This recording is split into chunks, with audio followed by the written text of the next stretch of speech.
respecté les clauses du contrat après la fin du premier contrat, pourquoi vous n'avez pas renouvelé? Les deux albums. Ouais, les deux Oui, albums. parce qu'il y avait beaucoup d'artistes. D'accord. Il y avait beaucoup d'artistes qui étaient là. Donc, ce n'était pas obligatoire que je reviens. Et peut-être que Benny ne voyait pas son intérêt sur ma personne. Sinon, il allait peut-être continuer. Ensuite, moi, et vous n'avez pas proposé? Et moi, je n'ai pas proposé. Et je voudrais vraiment aller être carrément indépendant. Non, mais donc, c'est comme ça. C'est comme quand tu es né un enfant, à un moment donné, il faut qu'on te laisse grandir. Singleton. Après votre contrat, oui. Est-ce que Benny a signé un contrat avec un de vos partenaires de Benny Accro? Oui. Qui, par exemple? Bandia.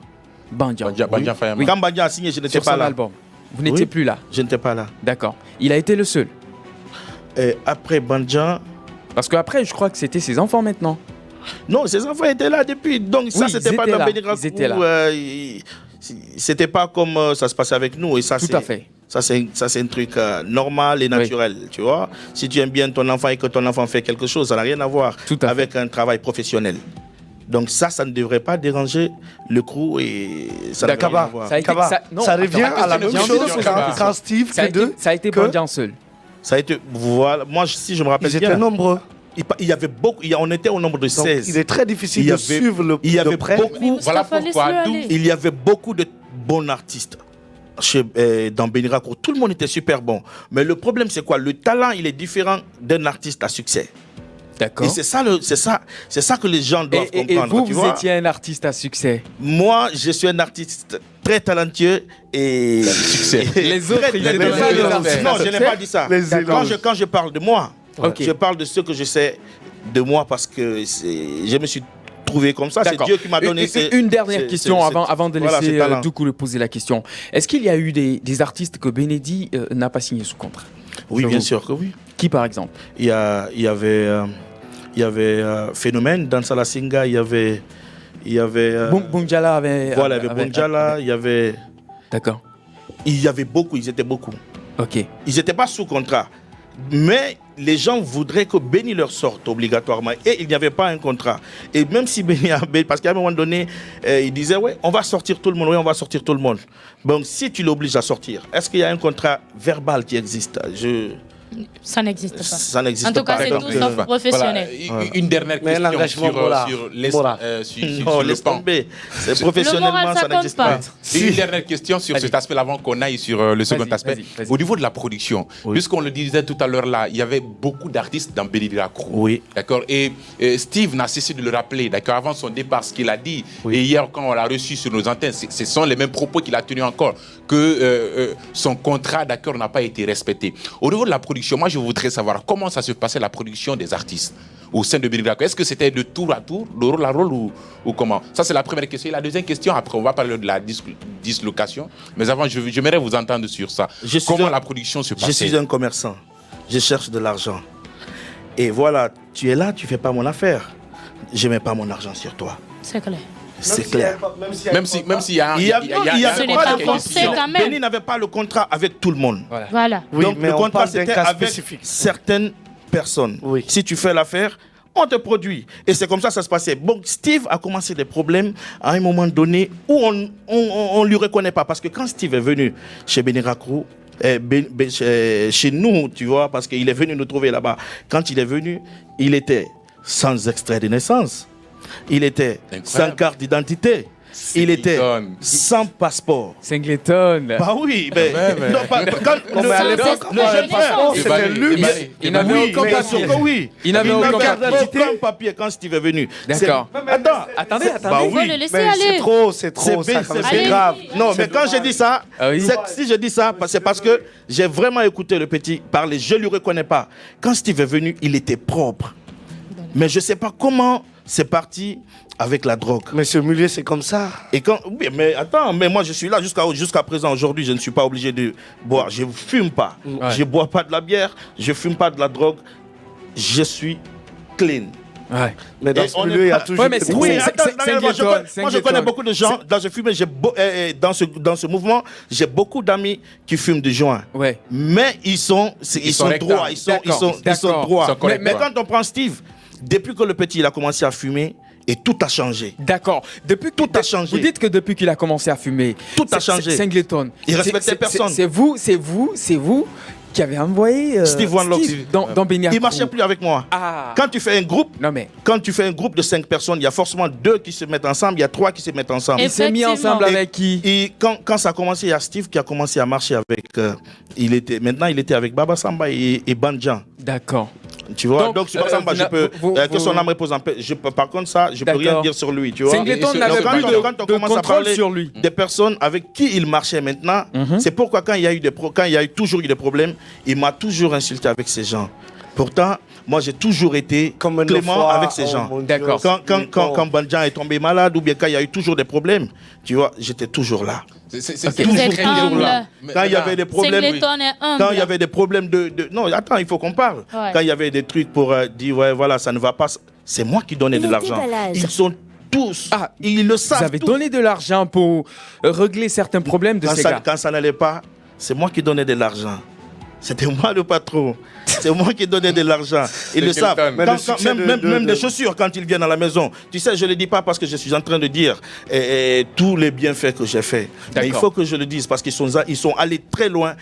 Ça fait des années, jusqu'à presque 8 ans, ils sont sur moi. Pourtant, je n'ai rien fait de mal contre eux. C'est pourquoi aujourd'hui, c'est pourquoi aujourd'hui, quand tu vois, c'est naturel. Ça, c'est naturel. Il y a des choses qui se passent par rapport à comment tu prends les gens. C'est une question de cœur, tu vois.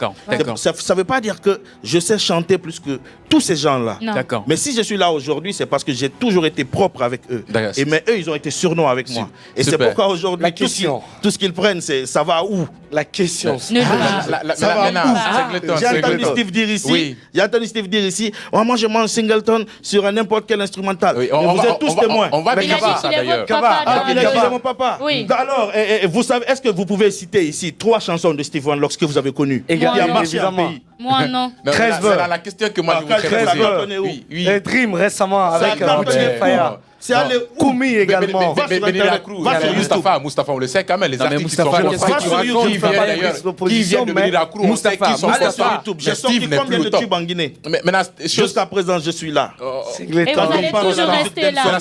La question que moi je voudrais poser, puisqu'on a soulevé beaucoup de problèmes d'accord à l'interne. Il y a Baba Samba qui avait quitté à un moment donné avant de revenir. Il y a Steve qui a quitté. Et vous aussi, la fin de contrat, d'accord, vous êtes parti. Mais il y a VP qui est passé ici, qui a dit une fois qu'au palais après votre prestation, vous et Steve, d'accord, vous avez demandé à ce qu'on comment dire ça, qu'on fasse la dislocation, d'accord, de mouvement Beniracrou. Est-ce que vous confirmez ça? Il s'est trompé. Vous savez, le problème avec certains éléments de Beniracrou, c'était quoi? Il ne travaillait pas. Si tu ne travailles pas, tu ne cartonnes pas. C'est celui qui travaille, qui cartonne, qui gagne de l'argent. Imagine, tu fais un spectacle, tu as 5 millions de francs. Il faut que tu achètes des choses à fumer. Il faut que tu barres en boîte de nuit. Il faut que tu t'habilles. Il faut que tu payes le carburant de la voiture. Tu as des priorités inutiles. Où tu vas aller? Ça va pas aller. Tu ne peux pas payer de l'argent. Le clip, à l'époque, c'était 5 millions de francs. Et qui sortait des clips à l'époque? Ils attendaient que Benny paye pour les clips. Moi, c'est moi qui finançais toujours les clips. Quand c'est sorti, après, c'est venu Balangidi, s'il te plaît, Ropopo et tout. J'assurais tout. Parce que je n'avais pas des priorités inutiles. Singleton. Mais vous l'avez vu. Vous l'avez vu. Vous l'avez vu. Donc, ils avaient des priorités inutiles. Inutiles. Quand tu sors. Comme les frères, ils sont talentueux. Ils aimaient beaucoup la musique. Ils savaient beaucoup chanter. Ils connaissaient bien la musique. Quand on parle de talent, ils sont talentueux. C'est des artistes qui sont talentueux. Mais si tu n'investis pas toi-même sur ta musique, comment ça va se faire? Et si tu ne sors pas des tubes, comment ça va marcher? Tu ne tournes pas. Et si tu ne tournes pas, comment tu vas vivre? Tu vas être jaloux, tu vas être méchant, tu vas penser, tu vas te mettre des choses dans les idées et tu vas commencer à clasher tout le monde. Et c'est ce qui a été le problème de Steve. C'est pourquoi il avait la guerre avec tout le monde. Parce qu'il ne travaillait pas, il n'avait pas de retour d'argent. Il ne tournait pas. Donc maintenant, il pensait que nous, on était... les artistes favoris, quoi. Il pensait que nous, on était la source de ses malheurs. Voilà, de ses malheurs, de sa souffrance. Non, mais chacun était responsable. On va revenir à la question. Pourquoi, après le départ de Baba Samba, ça n'est suivi votre départ? Vous étiez le deuxième. Après, ça n'est suivi Steve. Moi, attends, arrête de dire, il ne faut pas dire départ. Moi, il y avait eu C'était le contrat qui était fini. Il n'y avait pas eu de problème. D'accord. En ce qui concerne le contrat. Quand le contrat est fini, je suis allé, j'ai fait une année de galère. Là où j'habitais à Lambagny, c'était 200 000 francs que je payais la maison. Ouais. Je n'arrivais même pas à payer. J'avais des problèmes de loyer. Donc j'avais eu beaucoup de soucis dans la tête. Je ne sortais pas des tubes. Et Benedi n'est pas venu en aide?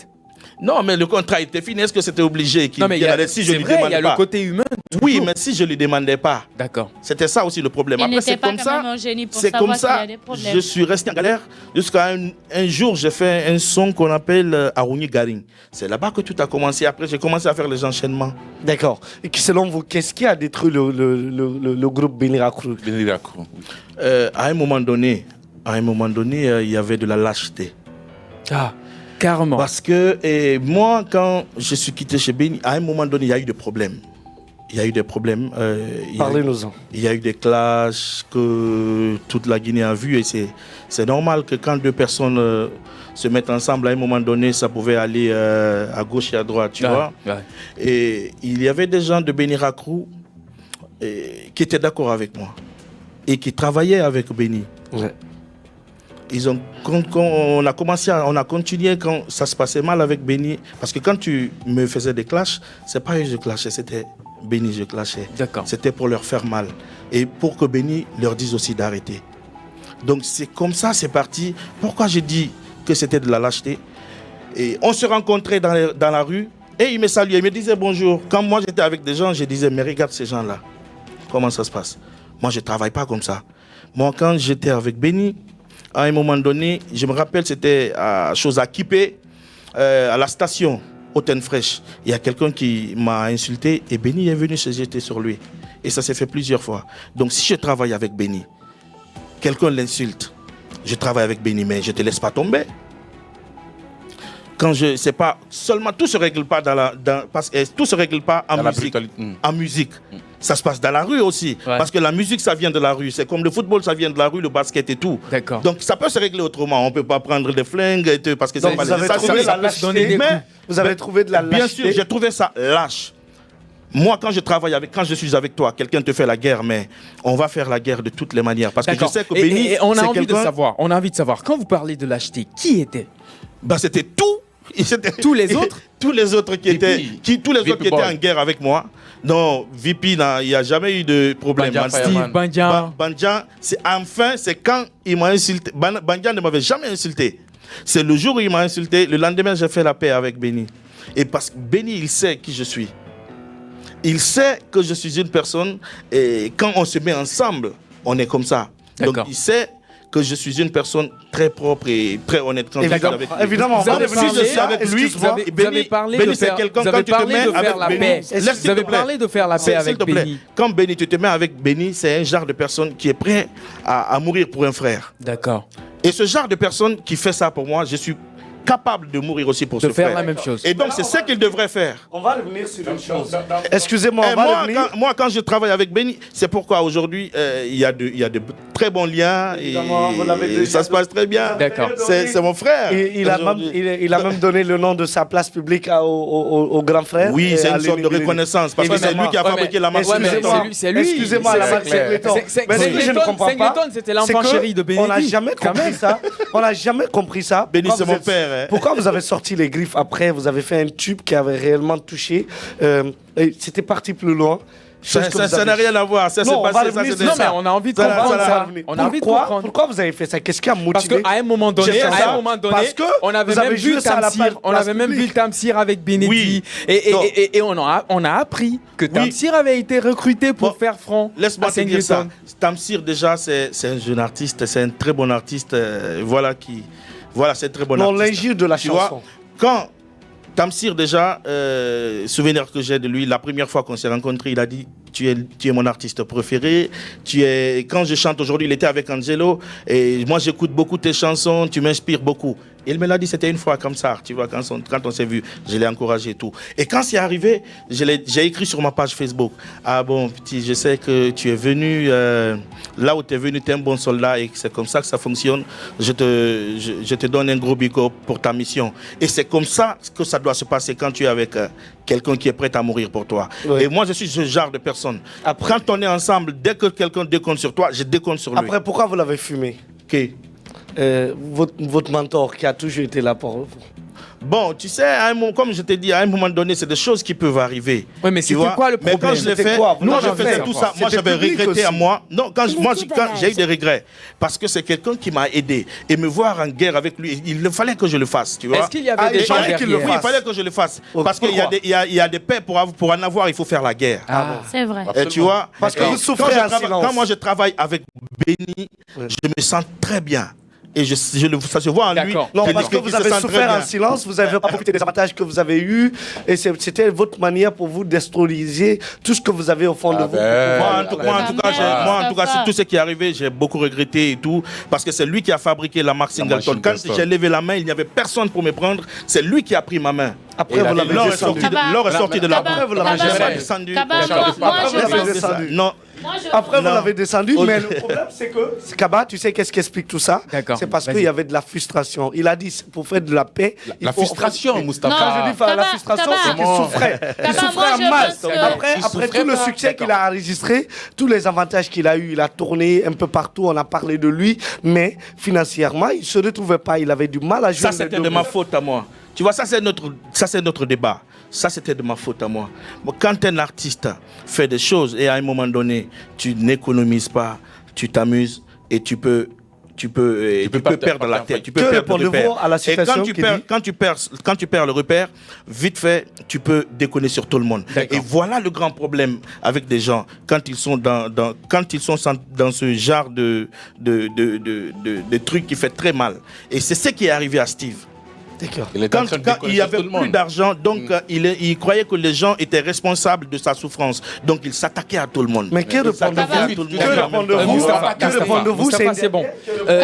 Moustapha, on va fermer ton micro. Moi, je pense que tout ce qui est mieux dans la vie, c'est d'être reconnaissant. Tout à l'heure, il a dit que ce qu'il reproche à Steve aujourd'hui, c'est que Steve n'a pas été reconnaissant envers lui. Mais lui, par contre, aujourd'hui, il est reconnaissant envers Benedi. Qu'il y a eu des problèmes ou pas, aujourd'hui, il le dit. S'il est ce qu'il est aujourd'hui, c'est grâce à ce monsieur. Donc, je pense que c'est quelque chose qu'il faut vraiment apprécier. Mais moi, ma question est où? Après que vous avez fini avec le groupe... ta façon de causer les questions là, hein? Tu me caresses bien et après tu me piques. Hein? Bon, c'est un peu la logique de l'émission. D'accord. On va aller avec la question. Un moment, vous avez fini avec le groupe en question. Vous avez galéré. Oui. Et puis vous avez fait un single qui a cartonné. Oui. Après ça, qui était maintenant celui qui vous produisait ou vous étiez vous seulement? J'ai travaillé avec Manadjaoui. Il n'y avait pas de contrat entre lui et moi. J'ai travaillé avec lui parce que quand ça n'allait pas avec Béni, à un moment donné, il était là. Donc, on a fait des choses ensemble, on a travaillé et puis voilà, tout est comme... Tout à l'heure, vous avez dit qu'il y avait certains membres dans le groupe qui n'avaient pas signé de contrat avec Benedi. Bien sûr que oui. Donc, au moment où ils ont lâché, c'est quelque chose, c'était verbal. Donc, ça n'avait pas d'importance. Pourquoi alors vous avez travaillé avec Manadja sans contrat? C'était pas obligatoire. C'était pas depuis après Benedi Records, je n'ai jamais signé de contrat avec même avec Lincoln. On n'a jamais signé. Mais vous tenez vraiment au professionnalisme, non? Non, laisse-moi te dire. Il y a des contrats moraux aussi. Attends. Moi, depuis que j'ai arrêté avec Béni, je n'ai jamais signé de contrat. J'ai signé un seul contrat dans ma vie, contrat de production, c'était avec Béni. Et après ça, il n'y a jamais eu de contrat. Il y a eu une autre personne qui était venue, qui avait beaucoup de sentiments pour moi, qui écoutait beaucoup mes chansons, qui m'aimait beaucoup. Et c'est King Deka. C'est lui qui est venu aussi. Il a mis de l'argent sur moi sans contrat. D'accord. Il a mis beaucoup d'argent sur moi. D'accord. Et là, je crois qu'on va parler de Benedi Crew. Maintenant, on va aller sur cet autre point, d'accord, très vite. Après, on ira sur Ouria 2020.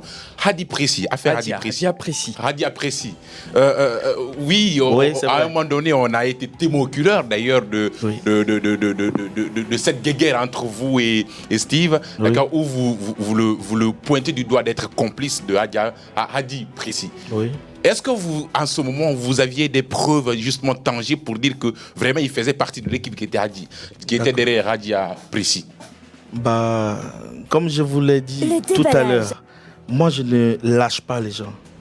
Par contre, si tu me lâches, je vais te lâcher. Et quand je me bats avec toi et que tu me mets à terre tout de suite là, et que je vois que tu as plus de force avec moi, je ne suis pas obligé de continuer à faire la guerre. Je vais partir. Si je peux même fuir, je vais fuir. Pour me sauver et revenir. Donc, moi, quand Steve a toujours parlé de Singleton, je n'ai jamais répondu. J'ai toujours attendu les bons moments pour répondre. Donc, quand il m'a fait ces choses-là, pourtant, je savais que Steve était rentré dans certaines choses qui n'étaient pas bien et j'ai commencé à lui. Et j'ai toujours conseillé Steve One Locks. Comme il a dit, j'ai entendu aussi une partie là où il a dit que c'est parce que quand j'ai parlé de sa maman, moi j'ai toujours eu beaucoup de respect pour la maman de Steve. Sa maman, c'est ma maman. Ma maman, c'est...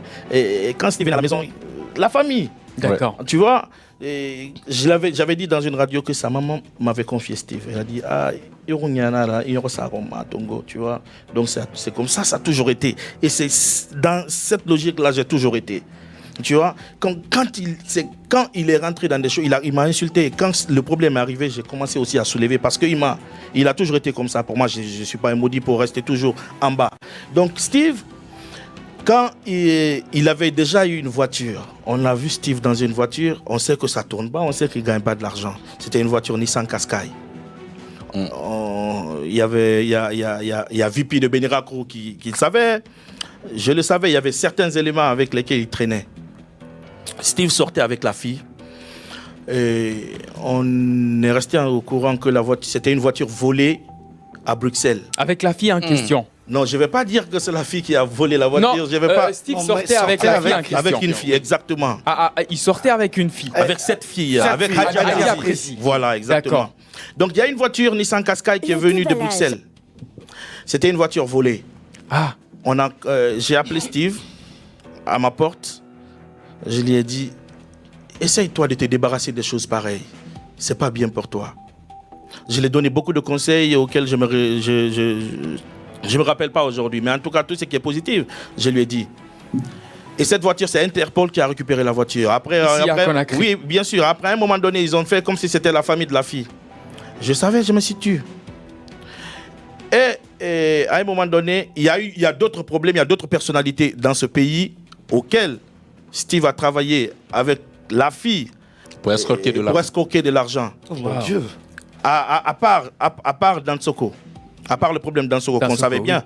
Donc on savait que le gars, il travaillait avec la fille en question. Et c'est arrivé jusqu'à... Le problème est sorti. Je ne l'ai pas dit. C'est quand c'est allé à la police, la fille elle-même, elle a dit à la police qu'il y avait des complices. Et là où on pouvait le dire, Steve montait avec un ami, avec un de ses potes, qui était allé en prison pour cette affaire. Aujourd'hui, que son âme repose en paix. Donc, il était allé en sûreté. Et Steve a commencé à se cacher. Maintenant, il mettait le cagoule, comme Master X, là. D'accord. Tu vois, quand il partait dans l'école, parce que quand il m'insultait, il se cachait. Tous les gens qui m'ont insulté, ils se sont toujours cachés parce que on te cherche dans la rue, tu vois. Ça a toujours été des problèmes. Parce que quand tu insultes des gens, il faut assumer aussi. Il faut assumer, tu vois. Donc, c'est ce qu'a fait Steve One Locks. Tu vois, c'est ce qu'a fait Steve One Locks. Quand il se cachait, quand il partait dans son quartier, il mettait du cagoule. Il a disparu des radars, on ne lui voyait pas. Et Steve, le problème, c'est qu'il m'a le plus touché, il sortait avec la fille. On le savait. Steve sortait bien avec cette fille.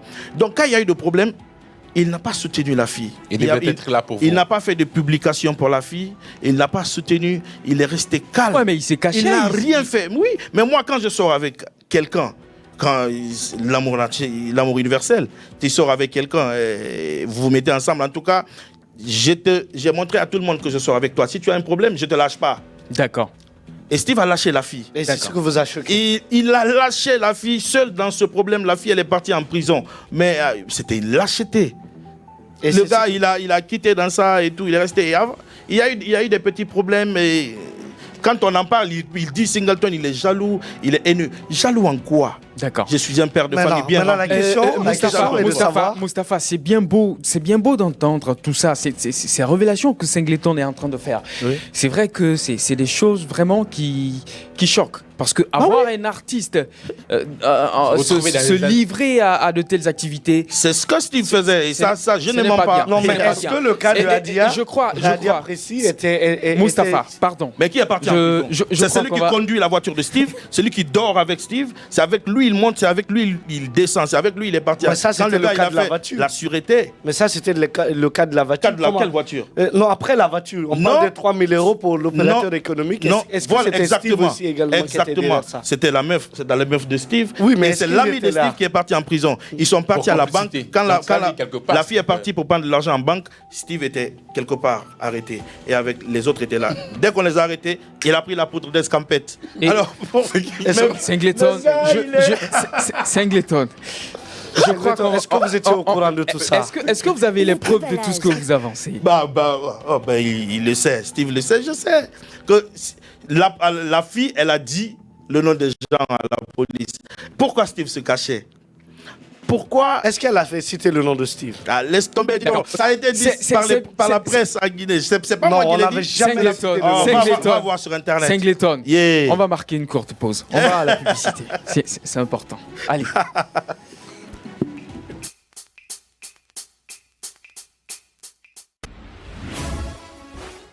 Star Times, la télé pour tous les Guinéens. Plus de 250 chaînes qui peuvent répondre aux besoins de chacun. Vous fournir un contenu de la plus haute qualité au prix le plus bas. Installation et services après-vente, toutes sont gratuites. Alors qu'attendez-vous? Maintenant, le décodeur DTH Complet Plus un mois super est à 180 000 francs. Le décodeur TNT Complet Plus un mois classique est à 150 000 francs. Sans frais supplémentaires. Partout en Guinée et installation gratuite. Dépêchez-vous et appelez au 655 700 700. Star Times, profitez de la vie numérique. Après, donnez-nous un peu. Joli garçon et son disque d'or. L'artiste aux multiples talents, faiseur de tubes, Roselyne Layo arrive à Conakry avec son tube à succès, Mogo Farima. Le centre d'expo de réseautage et du coaching, CERC, présente ce 11 novembre au Palm Camayen, la diva de tous les records, Roselyne Layo. À l'occasion de la Journée internationale contre les violences faites aux femmes, venez tous nous présenter vos Mogo Farima à ce concert au Palm Camayen à partir de 20h. Entrée unique, 500 000 francs guinéens plus cocktail. 10% des recettes de ce concert seront reversées à une ONG féminine.